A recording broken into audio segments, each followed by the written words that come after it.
കേൾക്കൂ. നിങ്ങൾ പറഞ്ഞ പോലെ സ്വന്തം അവിടെ എത്തി കഴിഞ്ഞാൽ ഞാൻ അള്ളാഹു ആണെങ്കിൽ അള്ളാഹു ആകുമെങ്കിൽ ഞാൻ ധാരാളം സഹോദരൻ, ഞങ്ങൾക്ക് മനസ്സിലാക്കി തരങ്ങൾ ഞാൻ പറയുന്നത് കേൾക്കാൻ തയ്യാറാകി.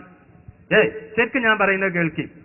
ഇപ്പൊ സ്വന്തമായി കഴിവുള്ള ഒരാളാണെങ്കിൽ അയാൾക്ക് വേറെ ആശ്രയിക്കേണ്ട ആവശ്യമുണ്ടോ? ഉണ്ടോ? ഞാൻ ചോദിച്ചതിന് മറുപടി അറിയും. ഉണ്ടോ? സ്വന്തമായിട്ട് സ്വയം പര്യാപ്തത എല്ലാ നിലക്കും കഴിവുള്ള ആളാണെങ്കിൽ വേറെ ഒരാളെ ആശ്രയിക്കേണ്ട ആവശ്യമുണ്ടോ? ഇല്ല. അപ്പൊ ഇഷ്ടനുസരിച്ച് കരുതിയതാണ് ചെയ്തുകൂടെ?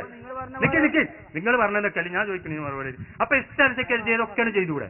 സ്വന്തം കഴിവ് ആരെയും ആശ്രയിക്കേണ്ടതില്ലെങ്കിൽ ഇവിടെ അങ്ങനെ ചെയ്യാൻ കഴിയില്ല. എന്തുകൊണ്ട്? ഞാൻ അള്ളാഹുവിന്റെ കീഴിലുള്ള ആളാണ്. അതുകൊണ്ട് അള്ളാഹ് എന്തെല്ലാം കൽപ്പിക്കുന്നോ അതേ എനിക്ക് ചെയ്യാൻ പറ്റൂ, അല്ലാത്ത ചെയ്യാൻ പറ്റൂല. അതാണ് ആയത്തിന്റെ അർത്ഥം.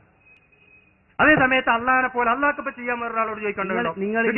ഞാൻ പറയണേക്ക് അള്ളാഹ്ക്ക് ഒരു കാര്യം ചെയ്യാൻ വേറൊരാളോട് ചോദിക്കേണ്ടതുണ്ടോ?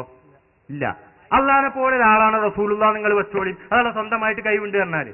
എന്നാ പിന്നെ ഇൽമ അറിയാനും മറ്റു കാര്യത്തിനും അള്ളാഹിന്റെ നിർദ്ദേശം ഇവിടെ സ്വീകരിക്കേണ്ടതുണ്ടോ? ഇല്ല. കാരണം അപ്പൊ ആരെയും ആശ്രയിക്കണ്ട. ഞാൻ അങ്ങനെയല്ല.